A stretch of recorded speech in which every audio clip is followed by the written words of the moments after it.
o que é virtude e a quem cabe a educação para a virtude. Cabe a muitas pessoas, mas tem algumas que cabe melhor, tá? E aí a gente vai chegar nessas conclusões. A virtude em si mesma é uma disposição ordenada da alma. Então, o que é virtude? É quando a alma do ser humano está ordenada. O que o vício faz conosco? Ele desordena a nossa alma. A nossa alma foi feita para Deus. Mas o que o vício faz? Tira o foco de Deus e o põe nas coisas.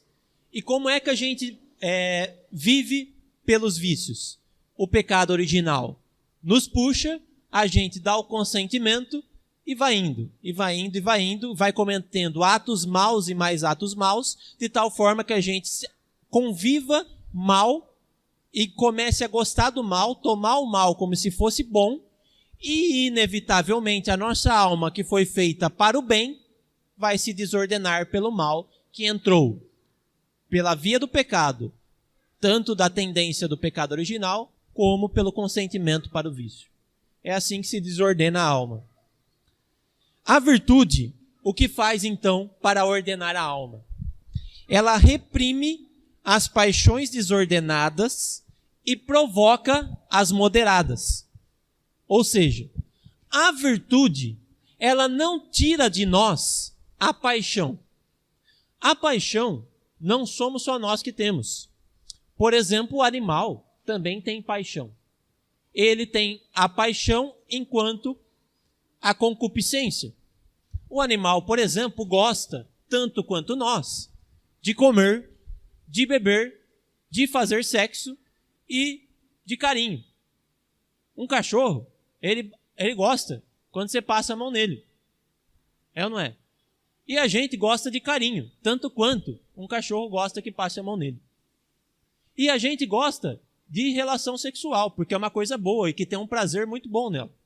E a gente gosta de comer e beber, tanto quanto o animal. Ou seja, nós temos a possibilidade de sentir as coisas tanto quanto o animal sente.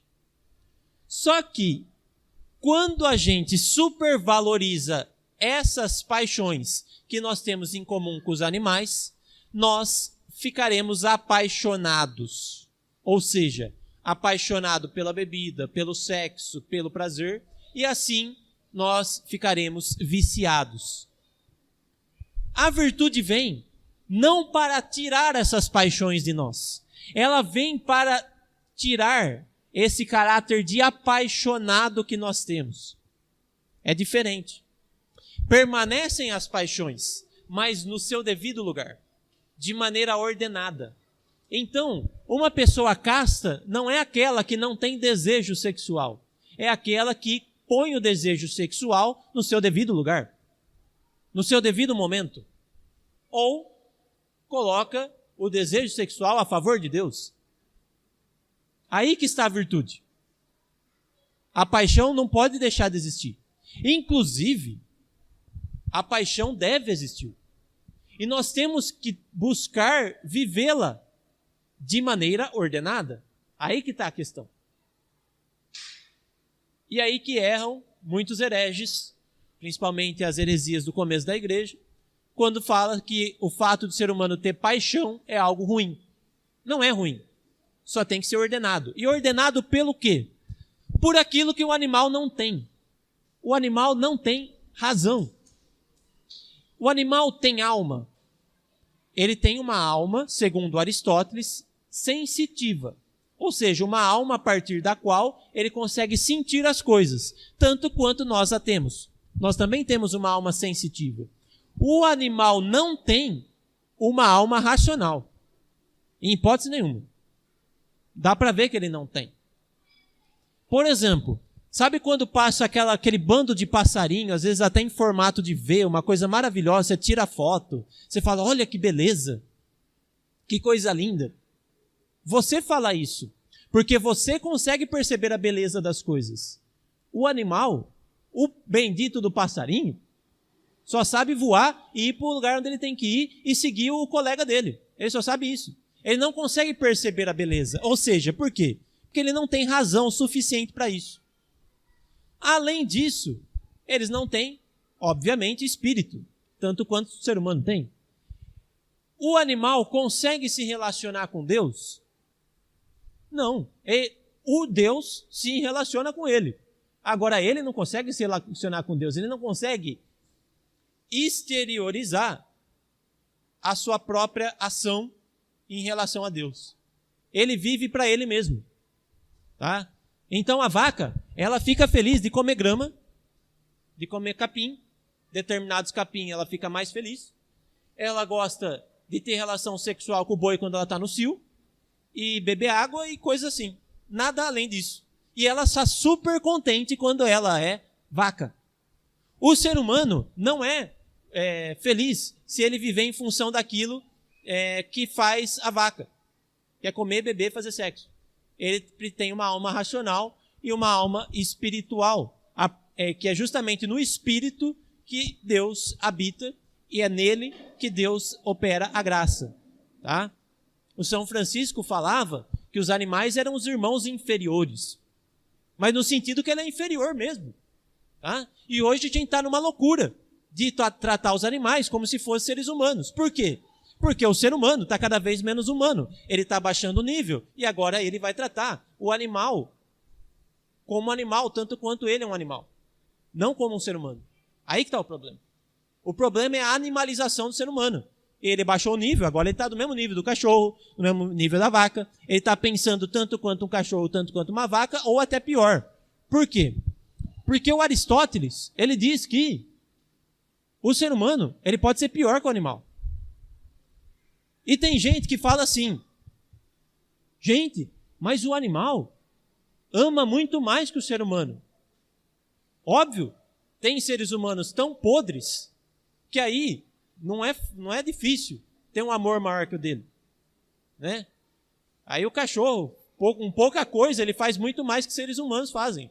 Por quê? Porque o ser humano está usando a sua capacidade racional para fazer o mal, ao invés de ordenar a sua vida para fazer o bem. Agora, o animal não consegue fazer isso. Ele não consegue ordenar a si mesmo, porque ele nem sabe quem ele é.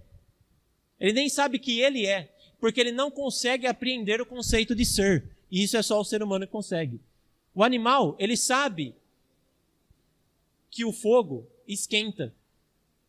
E que se ele chegar perto do fogo, ele se queima. Então, quando ele chega perto do fogo, o que ele faz? Sai correndo. E o ser humano faz a mesma coisa. Você põe a mão na panela quente, você tira a mão. Só que o ser humano, depois de pôr a mão na panela, ele fala o seguinte, essa panela é quente. Ou seja, o conceito de ser quente, só o ser humano tem. O animal não. Tá? E isso que tem uma grande diferença. Mas voltando. É pela alma, olha que frase bonita do São Tomás de Aquino, gente. Isso está aqui na Suma Teológica. É pela alma que usamos bem o corpo. Gente, se a gente viver em função disso, não precisa curso nenhum, não precisa mais nada. Se a gente meditar até o fim da nossa vida uma frasezinha como essa, acabou. A gente instaura na sociedade uma sociedade de virtude. É pela alma que se usa bem o corpo. E hoje, o que é que nós estamos fazendo? Usando o corpo exclusivamente sem saber que a gente tem uma alma. Só isso. E o que faz isso? O vício. O vício faz como que a gente use mais o corpo do que a alma. E as pessoas hoje em dia, gente, dá até ânsia, dá até nojo, só fala de coisas de corpo.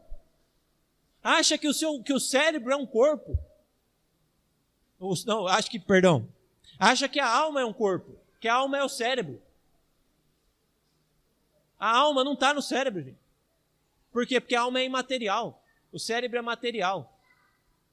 As pessoas acham que só existe um mundo material. E o problema, o católico acha que o mundo é material. O católico está vivendo em função do material. O que nós estamos vivendo em função do que hoje, gente? Do trabalho. O que é o trabalho? O trabalho é a vida material por excelência. É justamente aquilo que Jesus recriminou quando ele falou, Marta, Marta, o que você está fazendo tanto aí trabalhando? A gente não tá, o católico hoje está trabalhando. Ótimo, é bom trabalhar. Tem que trabalhar. Tem muitos santos que escreveram coisas maravilhosas sobre o trabalho. Mas o trabalho não pode ser a finalidade última do homem, gente. O que tem que ser a finalidade última do homem? Aquilo que é o melhor do homem. O que é o melhor do homem?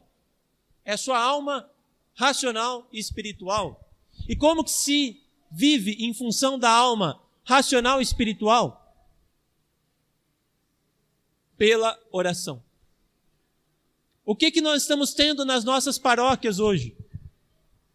Gente que reza ou gente que trabalha? O que está tendo mais hoje? Infelizmente, gente, isso é preocupante. Precisa trabalhar? Precisa do bem material? Precisa do dinheiro? Precisa fazer campanha? Precisa? Lógico que precisa. A gente vai fazer uma escola e nós estamos precisando de dinheiro. Óbvio, a gente vai ter que parar um pouco das coisas que a gente gosta e ir lá e fazer. Mas se a gente não rezar, é melhor nem abrir escola. É melhor parar tudo. Joga fora esse projeto. Se isso não nos levar para a oração, joga fora. Se esse dinheiro que chegar pela escola entrar na nossa cabeça, fecha a escola. Que adianta, né, ganhar o mundo inteiro e vir a perder a própria alma? Gente, o evangelho inteiro é em função do Espírito, não é em função do trabalho. Lógico que o trabalho, está claro isso, né? Lógico que o trabalho é importante, mas não é o foco, não. Precisamos parar um pouco de trabalhar, sossegar o facho, né? Parece que tem cosquinha, que não consegue sossegar. E é um esforço mesmo. E vocês sabem que até para fazer silêncio, a gente precisa da graça. Nem para ficar quieto a gente consegue ficar quieto sozinho. Se a gente der vazão às nossas paixões, a gente vai ser inquieto mesmo. Se a gente não consegue ficar quieto, o que a gente precisa fazer? Senhor, me ajuda a ficar quieto. Oh, você acha que ele não vai te ajudar? Ele não falou naquela parte lá, né? Você acha que se um filho pede um ovo, eu vou dar um escorpião? Você acha que você pedir a graça para ficar em silêncio diante de Deus, parar de trabalhar e viver uma vida mais espiritual a partir da graça, Deus não vai te dar? E por que a gente não pede? Porque a gente não tem humildade para isso. A gente acha que Deus não é Deus suficiente para isso. Não estou falando que a gente é assim. É que lá no fundo da nossa alma tem uma tendência que nos faz ser assim. Nos faz viver como se fosse possível viver sem Deus. Sem Ele dando a graça para que a gente tenha uma vida espiritual mais profunda. Tá? E isso também é heresia. A racionalidade é dada, então, pelo quê? Pela virtude. Então, o que a virtude vem nos fazer? Nos tornar mais humanos. O que nós estamos vendo aí? Uma sociedade de animais. Gente que está se portando como animais. Olha aqueles casos de aborto que surgiram recentemente, em que tem gente que engravida para abortar. A pessoa tem o fetiche de ficar grávida para abortar. E os homens gostam que as mulheres fiquem grávidas e abortem lá pela 20ª semana para que a relação sexual, segundo eles, fica melhor à medida que não se tem menstruação nessa época. E chega lá na 20ª semana, mata a criança. E tem casos em que foi testemunhado de um jovem que falou o seguinte: a gente sabe que a minha namorada está grávida, a gente gosta que ela fique grávida, é a 7ª vez que a gente vai abortar depois de fazer isso intencionalmente, e agora nós vamos matar uma menina, porque nós sabemos que é menina. Nós estamos numa sociedade de animais monstros, já não é de animal apenas, é um monstro que faz isso. Né? E inúmeros outros casos destruidores. As pessoas fazendo do seu próprio corpo como se fosse um templo do Satanás. Isso dá para ver por aí. Né? Então a coisa está ficando feia mesmo. E o que está faltando? Está faltando aquilo que para o qual Deus nos fez. Humanidade. Deus nos fez homens para sermos homens. E é isso que está faltando, sermos humanos. E como que nós somos humanos? Se não pela ordenação da razão sobre as nossas paixões. E o que é isso? Virtude. Então o que está faltando na nossa sociedade? Virtude. Aqui é que está a chave do problema. Vamos continuar. As frasezinhas, gente, essa é do Aristóteles. O bem da alma é ser racional. Ou seja, é só isso que ele fala. O bem da alma, quer dizer, uma alma boa é aquela que vive racionalmente, a partir da razão que Deus lhe deu. A virtude do irascível e do concupiscível, essa é a virtude, por exemplo, que os animais têm em comum conosco, que depois nós vamos tratar em outros encontros, não é senão uma conformidade habitual dessas potências com a razão. Ou seja, pela virtude do irascível, nós e os animais, quando vemos algo que é mal para a gente, o que a gente faz? Foge, sai correndo. Se a gente não tivesse essa potência, que é a do irascível, a gente não fugiria do mal, e nem o animal, mas nós temos. O que é a virtude que está adequada a essa potência? É a virtude da fortaleza, que nós vamos tratar nos outros encontros. O que é a virtude da fortaleza? Só vou falar aqui para dar um exemplo. É o meio termo entre a audácia, que é a loucura, e a covardia. Uma pessoa forte e corajosa é aquela que está no meio entre a loucura e a covardia. Ou ele é, me desculpa a palavra, mas para ficar claro, um bunda mole, que tem medo de tudo, que não ousa em nada, ou ele é aquele cara que ousa em tudo e que não tem medo de nada e que só se ferra na vida porque só bate a cabeça de tão louco que é. O que é a virtude da fortaleza? É aquela que está no meio. Ser firme diante do perigo da morte. Ou seja, permanecer firme diante dos perigos. Não é ir de cabeça no perigo, ser um louco, retardado. Mas também não é ficar paralisado diante do perigo e com medo e se fechando cada vez mais em si mesmo, a ponto de até adoecer. É aquele que permanece firme diante do perigo. Quem foi forte por excelência? Vamos dar um exemplo. Nossa Senhora. A hora que o anjo chegou para ela, com certeza ela percebeu o perigo que ela ia correr. Mas o que ela fez? Permaneceu firme.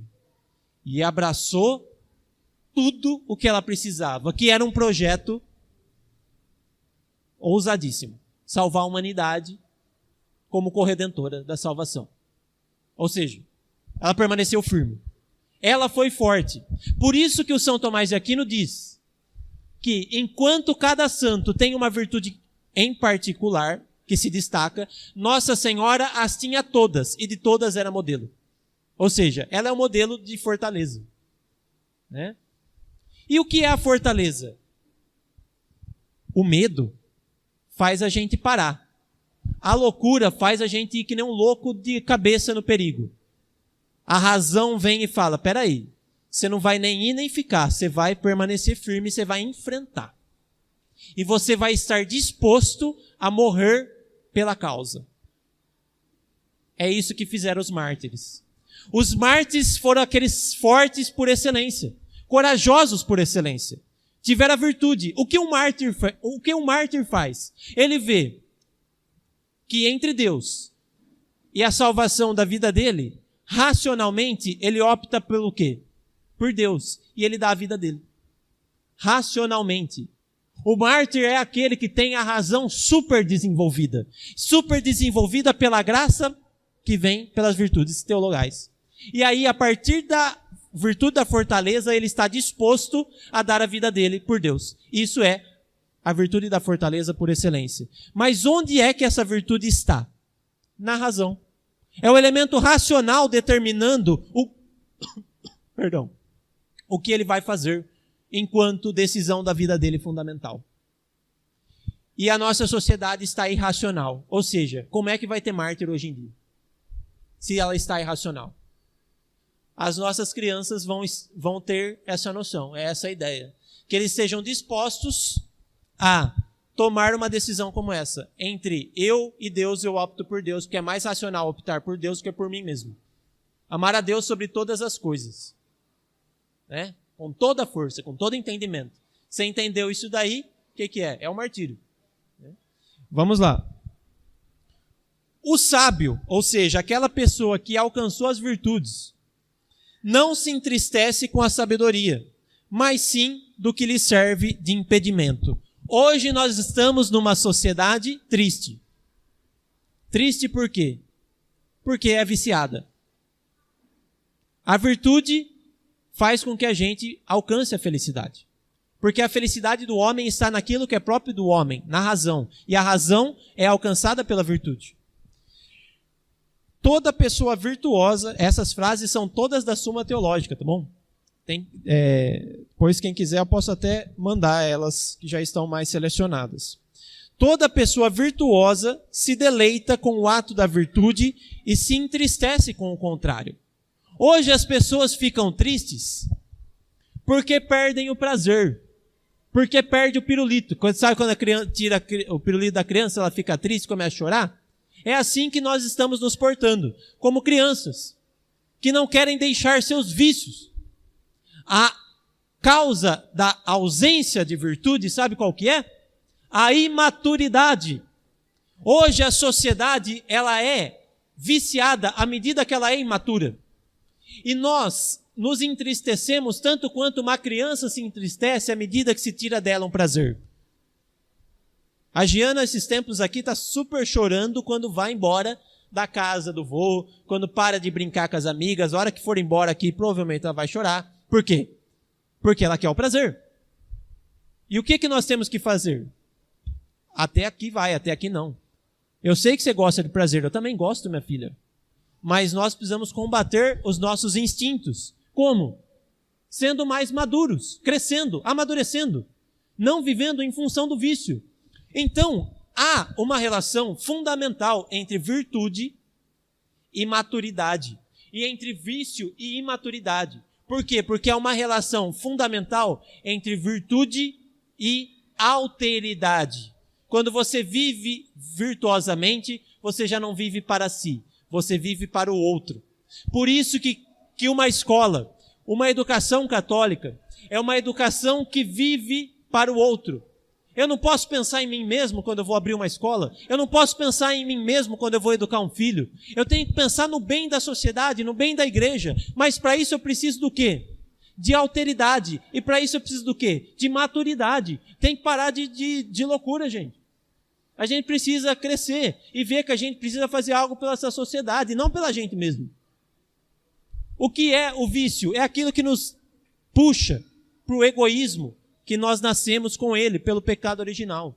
Vocês estão vendo como tem uma relação entre tudo isso, gente? E como a virtude é aquilo que faz com que a gente se torne racionais, e à medida que a gente se torna racional, a gente se torna mais próximo daquilo que Deus quer. E assim a gente vai consertar a sociedade. E isso se dá pela educação. Só que tem gente, na verdade todos, são inclinados, há pessoas que são inclinadas a determinadas virtudes mais do que os outros. Quem já viu o curso do Padre Paulo Ricardo sobre os temperamentos, vai perceber isso. Que, por exemplo, um sanguíneo, que é uma pessoa impulsiva, que tem uma tendência muito forte a viver as coisas de uma maneira com muita paixão, com sangue, né? Essa pessoa ela tem uma tendência, uma dificuldade muito grande para fazer jejum, né? O fleumático, por exemplo, São Tomás de Aquino era o fleumático, né? Você vê, consertaram a perna dele lá sem dar anestesia, ele não estava nem aí. Sabe que a pessoa não está nem aí para nada, nem para o bem, nem para o mal, indiferente. Eu sou fleumático. Meu pai é fleumático. Meu pai, por exemplo, falava assim que quando eu morrer, ele não vai nem chorar. Não porque ele não vai ficar triste, é porque ele não sente nada. Né? E, quer dizer, é assim mesmo. O São Tomás de Aquino, só para vocês terem uma noção, como ele era fleumático, ele era chamado de o boi mudo. Ele era muito grande, só ficava parado estudando e não falava nada, não conversa com ninguém, não faz amizade, não está nem aí para nada. Óbvio que uma pessoa assim vai ser muito mais fácil ela fazer jejum, ela estudar. Por quê? Porque o fleumático, ele senta diante de um livro e ele só quer saber do livro. Olha que caso interessante, da própria vida de São Tomás de Aquino. A mãe dele queria que ele fosse beneditino.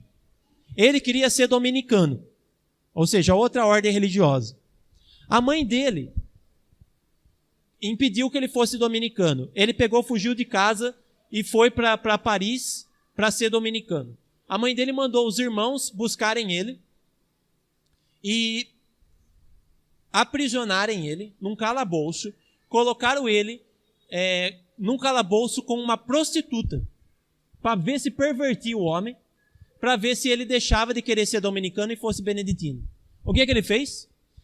A hora que ele viu a prostituta, ele pegou uma tocha de fogo, saiu correndo atrás dela e falou, sai daqui! E foi lá até ela sair do lugar e fechou a porta e muito calmamente voltou a ler o livro. Gente, isso é só um fleumático que faz. Ele saiu correndo, mandou embora o prazer e foi ler de novo. Né? Obviamente, de acordo com a nossa personalidade, a gente vai ter mais tendência para fazer uma coisa ou outra. Isso é natural. Tá? A gente é inclinado a uma coisa ou outra. Tá? Mas olha que o São Tomás de Aquino fala desse tipo de inclinação. A inclinação natural para o bem da virtude é um certo começo desta. Uma pessoa que já é normalmente louca, ou seja, agitada, ela vai ser mais propensa à virtude da fortaleza. Por quê? Lembra que eu falei que a covardia é um lado, a audácia é o outro. A virtude é o meio termo, mas ela não é exatamente o meio. Ela tende para um dos polos mais do que o outro. No caso, a virtude da coragem, vocês acham que está mais próxima da audácia ou da covardia? Da audácia, tá? Então, quem já tem uma tendência a ser audacioso, ou seja, agitado, louco, compulsivo, na hora da virtude da fortaleza vai ser mais forte, mais fácil. Mas na hora da temperança, aquele que tende mais à insensibilidade, como o fleumático, que é um dos polos, ao invés da sensibilidade ao extremo, que é um é o outro, o fleumático vai ser mais facilmente temperante, casto, do que o agitado, compulsivo. Mas isso não basta, porque o São Tomás de Aquino fala que isso é só o começo. Tá? E ele fala assim, embora não seja a virtude perfeita, pois quanto mais perfeita essa inclinação, tanto mais perigosa pode ser. Ou seja, o cara que tem tendência para fazer loucura, ele pode fazer muita loucura mesmo. E ao invés de ser virtuoso, porque ele já tem uma tendência para aquilo, ele vai ser mais louco ainda, se ele não tiver a razão tomando conta do ato dele. E aí ele fala o seguinte, não se faz reta pela eleição dos meios convenientes ao fim devido, assim como um cavalo cego, olha que interessante a comparação, um cavalo cego que corre, tanto mais dará encontrões e se ferirá, quanto mais impetuosamente correr. Ou seja, o cavalo é aquele que tem tendência para ser forte, vigoroso. Mas se ele estiver cego, ele vai só se machucar. Ou seja, a pessoa que tem a tendência a uma dada virtude, se ela não for ordenada pela razão, ela vai só se ferir com aquela tendência. Ou seja, a razão precisa tomar conta dos nossos atos e isso se dá pela virtude. Tá claro, gente? É por aí que a gente precisa caminhar. Não é função da virtude tornar a paixão sujeita à razão, privada dos seus atos próprios, mas praticando-os, executá-los ao império da razão. Ou seja, a razão precisa ordenar a paixão.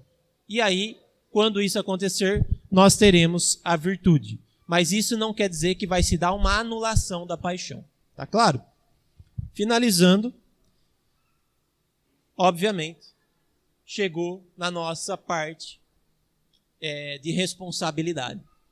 Quem é que vai fazer com que a sociedade se torne mais virtuosa? Os pais e os educadores, os professores. Precisa fazer parte da formação dos professores a virtude. Mas não se forma virtude só dando palestra ou só ouvindo palestra. Se forma virtude praticando e buscando a Deus pela oração. Então, um professor de uma escola, católica principalmente, mas não só, precisa ser virtuoso e precisa adquirir virtude principalmente pela graça. Isso é o primeiro ponto. Um pai, mais do que o professor ainda. Porque a educação, obviamente, da virtude principalmente, cabe aos pais. E isso está muito claro em São Tomás de Aquino, na questão 95 da primeira parte e da segunda parte, no artigo 1º.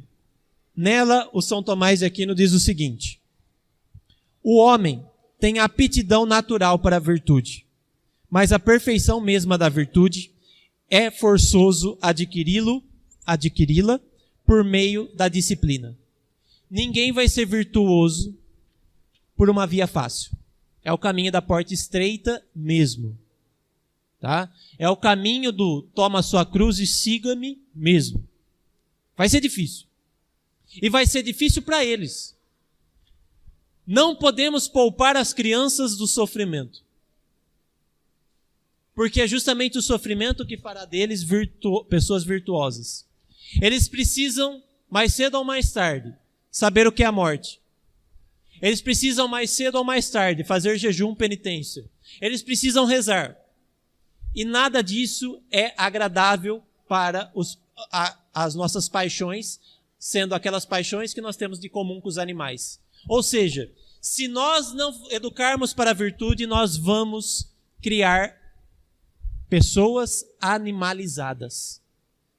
Por quê? Porque é a virtude que dá o caráter racional para o ser humano. E isso não se faz sozinho. Porque, como diz o São Tomás de Aquino, para a disciplina em questão, o homem não se basta facilmente a si próprio. Nós precisamos do outro. Por isso que é importante que nós nos unamos. Quem está aqui hoje precisa se unir. Por quê? Porque quem está aqui está interessado na virtude. E não basta interessar-se só na sua virtude. Vamos ver se a gente começa se interessar a ajudar o outro a caminhar para a virtude também. Eu preciso fazer isso pelo Samuel, pela Bruna, pelo Gilson, pelo Bruno, principalmente pela minha família. Depois pelos meus amigos. E é a amizade, no sentido pleno da palavra, que vai fazer com que nós sejamos virtuosos. E uma amizade verdadeira é uma amizade para a virtude, gente. Eu não posso estar aqui com vocês porque vocês têm dinheiro. E eu sei que tem muita gente que tem dinheiro aqui, né? Eu não posso estar aqui com vocês porque me dá prazer. Eu tenho que estar aqui com vocês porque eu quero crescer na virtude e vocês podem me ajudar a isso e eu posso ajudar vocês a isso. E o que precisa mover o mundo é a amizade para a virtude. É aí que nós vamos fazer com que a coisa cresça de fato. E as famílias precisam viver em função desse conceito. A amizade dentro da família é a amizade da virtude. Um vai ajudar o outro a ser mais virtuoso. Para encerrar, é necessário que essa disciplina, pela qual consegue a virtude, o homem a tenha recebido de outro. Assim, para os jovens, ou seja, para as crianças também, naturalmente inclinados aos atos de virtude, por dom divino, basta a disciplina paterna. São Tomás de Aquino está falando o seguinte: nós precisamos resgatar o conceito de paternidade espiritual. E isso não é só para pai e homem, é para pai e mãe. O que é a paternidade espiritual? As pessoas buscam um pai espiritual à medida que elas querem se tornar pessoas melhores, mais virtuosas. E elas sabem que aquela pessoa pode ensinar. Então, a paternidade e a família têm que girar em torno do conceito de virtude. Uma verdadeira família é uma família virtuosa à medida que quer ser virtuosa e se reúne enquanto família para a virtude. A virtude deve ser o centro das nossas famílias, da nossa educação. E há alguns que acreditam que raciocinando acerca das virtudes, sem operar as obras, se tornarão virtuosos filosofando. Essas pessoas se assemelham aos enfermos que ouvem cuidadosamente aquilo que lhe dizem os médicos, sem nada fazer daquilo que lhes é prescrito. Então essa aula aqui é só a receita. A gente precisa ir lá em casa e ser virtuoso. Lá na igreja, diante do sacrário, pedir a virtude para vivê-la em nossas casas, em nossas escolas. Ao comungar o Cristo, se unindo ao Cristo na Eucaristia, pedir que Ele transforme a nossa vida de vício em vida de virtude, em vida de santidade. É isso que nós precisamos, de uma vez por todas. E só assim a gente vai restaurar a sociedade e a igreja.